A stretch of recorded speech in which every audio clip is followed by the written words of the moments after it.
They told me I wasn't family enough to sit at their dinner table in Hawaii, but just staff enough to stay behind and scrub their floors. They didn't know that while they were packing their bags for paradise, I was packing up 30 years of silence to leave them forever. My name is Elena Vance. I am 32 years old, and for most of my life, I was a ghost in my own home. If you drove past our house in the affluent suburbs of Chicago, you'd see a picture-perfect life, a sprawling brick colonial, manicured hedges, and a driveway that usually hosted my sister's brand new Range Rover. My car? A 10-year-old Toyota Corolla with a dent in the bumper, usually parked down the street so it wouldn't ruin the aesthetic of the driveway. That was my mother's rule.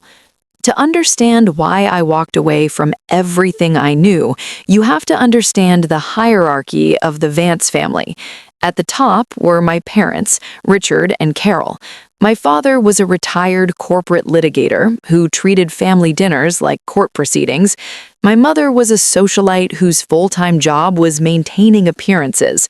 Then there was my younger sister, Jessica, the golden child, married to a tech consultant named Brad, living in a condo downtown that my parents paid for, with 2 toddlers she loved to post on Instagram but hated to actually take care of. And then, at the very bottom, there was me, Elena, the reliable one. The one who didn't marry rich, the one who worked a boring administrative job, the one who was just there. The breaking point didn't happen with a scream. It happened with a whisper over dessert. It was 3 weeks ago, my parents' 40th wedding anniversary. I had spent 2 days prepping the house, ordering the flowers, white lilies, my mother's favorite, and setting the table for 20 guests. I was wearing a simple black dress, blending into the background as I refilled wine glasses. My father stood up, clinking his fork against his crystal glass. The room went silent. "Carol and I have an announcement," he beamed, his face flushed with expensive scotch. "To our celebrate 40 wonderful years and to thank our beautiful family for their love, we are taking everyone to Hawaii next week, 7 days at the Four Seasons in Maui." The room erupted in applause. Jessica squealed, clutching Brad's arm. "Oh my God, Dad, that's amazing! The kids are going to flip!" I felt a genuine smile touch my lips. Hawaii? I hadn't taken a real vacation in 5 years. I started doing the mental math of how many vacation days I had saved up. I could finally see the ocean. I could finally breathe. I waited for the applause to die down. Then I asked the question that would change my life. "That sounds incredible, Dad. What time is our flight?" The silence that followed was instant and suffocating. My mother froze, her smile tightening into a thin line. My father cleared his throat, looking everywhere but at me. "Oh, Elena," my mother said, her voice dripping with that fake sweetness she used when she was explaining something simple to a child. "You aren't coming, honey." I blinked. "What?" "Someone has to stay behind," my father said, his voice practical, dismissive. "Jessica and Brad need a real break. They can't relax if they're chasing the toddlers around the beach. We need you here to watch the house and take care of the kids while we're gone. We assumed you'd be happy to help. It's not like you have anything important going on." 30 pairs of eyes were on me. The neighbors, the church friends, my sister who was trying to hide a smirk behind her napkin. "Assumed," I repeated, my voice barely a whisper. "Don't be selfish, Elena," Jessica chimed in. "Brad and I are exhausted. You know how hard it is. Besides, it's just a week. You can treat it like a staycation with the boys." A staycation, watching 2 unruly toddlers in a house that wasn't mine, while my family sipped Mai Tais on a beach 4,000 miles away. I looked around the room. I saw pity in some eyes, amusement in others. But in my parents' eyes, I saw nothing, no guilt, no hesitation. To them, I wasn't a daughter. I was an insurance policy. I was the help. "Right," I said. I forced the corners of my mouth up. It felt like my face might crack. "Excellent," my mother clapped her hands, relieved. "Now let's cut the cake." That night, as I washed the dishes, because the caterers had left and my mother didn't want to wake up to a mess, I made a decision. They thought I was invisible. Fine, I would show them what invisible really looked like. Here is what the Vance family didn't know about me. For the last 4 years, I hadn't just been working an administrative job. Every weekend, every evening I wasn't being forced to babysit, I was out with my camera. I was a photographer, not just a hobbyist. I had been submitting my work under a pseudonym, E.V. Ray, to online galleries and competitions. My focus was stark, high-contrast landscapes, abandoned urban structures reclaimed by nature. It was dark, moody, and raw. It was everything my family wasn't. 6 months ago, a gallery owner in Santa Fe, New Mexico, named Marco had reached out to me.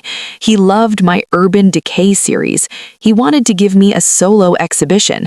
He wanted to represent me full-time. I had hesitated. I was scared. Scared to leave Chicago. Scared to leave the safety of the miserable life I knew. I had told Marco not yet. But as I scrubbed the frosting off my mother's fine china that night, I realized not yet had just become right now.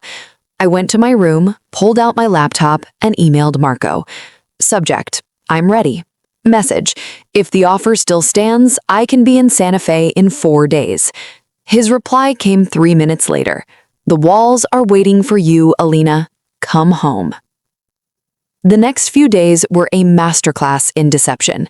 I played the part of the dutiful daughter perfectly.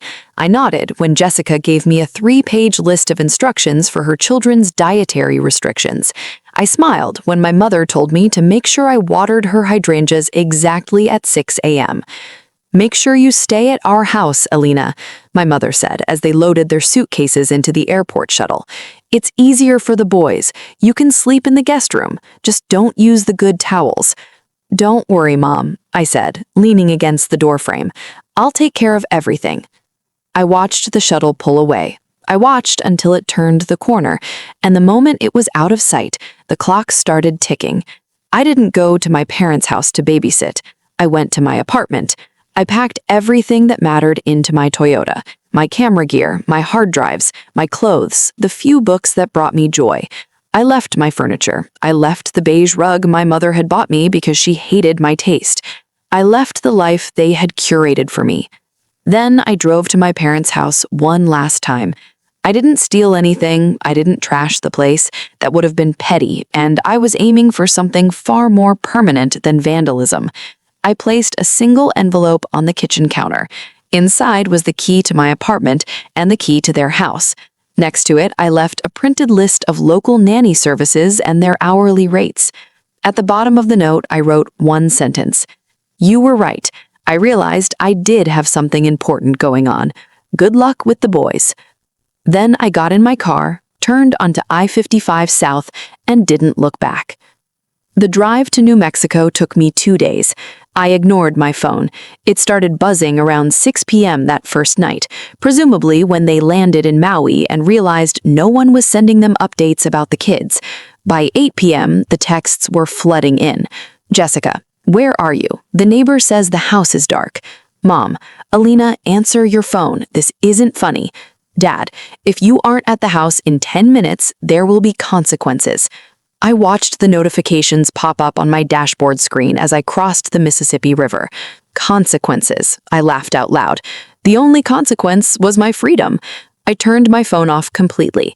When I arrived in Santa Fe, the air smelled of sage and cedar. The light was different here, golden, sharp, unforgiving. Marco met me at the gallery. It was a beautiful adobe building with high ceilings and skylights. And there, on the walls, were my photos, framed, lit, celebrated. Beneath each one was a small placard, Artist E.V. Ray. You made it, Marco said, handing me a coffee. We open on Friday. Are you ready to stop hiding? I'm done hiding, I said, and for the first time in my life, I meant it. The fallout, as I learned later, was catastrophic for the Vances. They had to fly back from Hawaii immediately.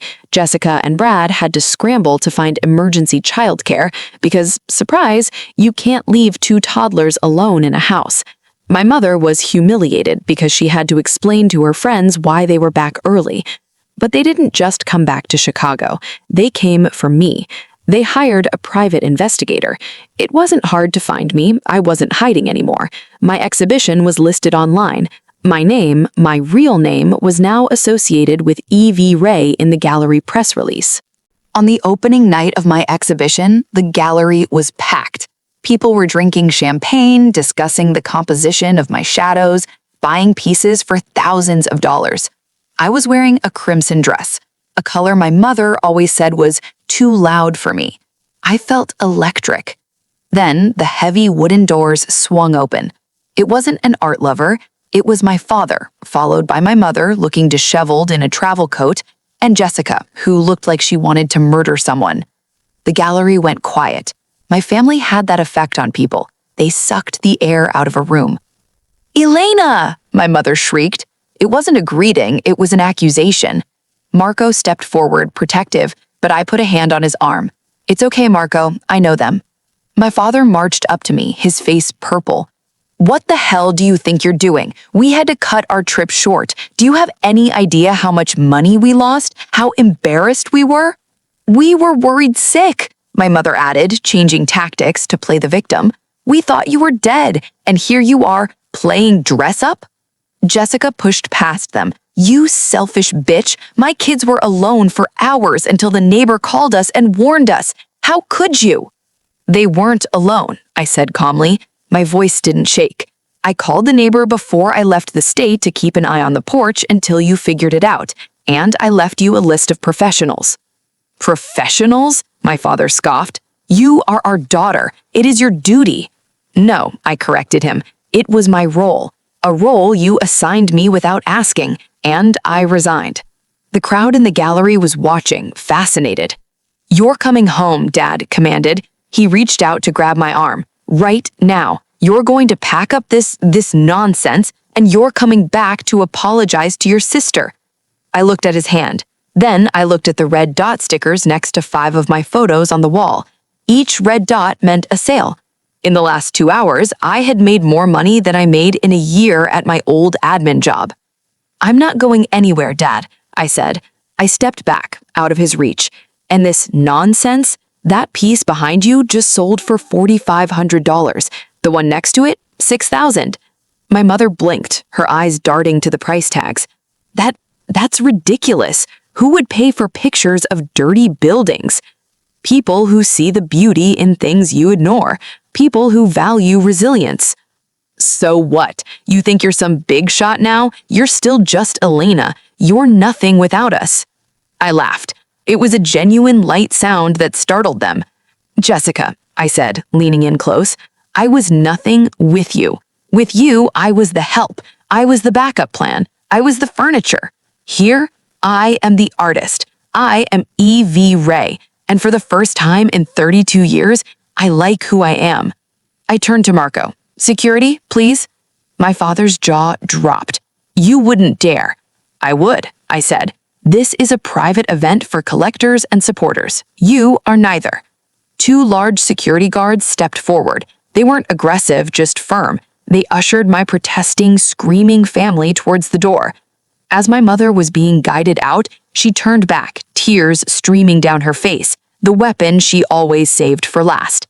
"Elena, we're family. You'll be all alone. You need us." I looked around the room, at Marco, who was smiling proudly, at the strangers who were nodding at me with respect, at the life I had built with my own 2 hands in just 5 days. "No, Mom," I said loud enough for everyone to hear. "I don't need you. I never did. That was the lie you told me to keep me small." The doors closed behind them. The silence lingered for a second, and then someone started clapping, then another person. Soon the whole room was applauding. I never went back to Chicago. I heard through a cousin that my parents tried to sue me for emotional distress and the cost of their vacation, but no lawyer would take the case. Jessica actually had to hire a nanny, and she complains about the cost on Facebook every day. I stayed in Santa Fe. I travel the world now, photographing the forgotten corners of the earth. I realized that the best revenge wasn't leaving them stranded. It wasn't shouting at them in the gallery. The best revenge was becoming the person they said I could never be.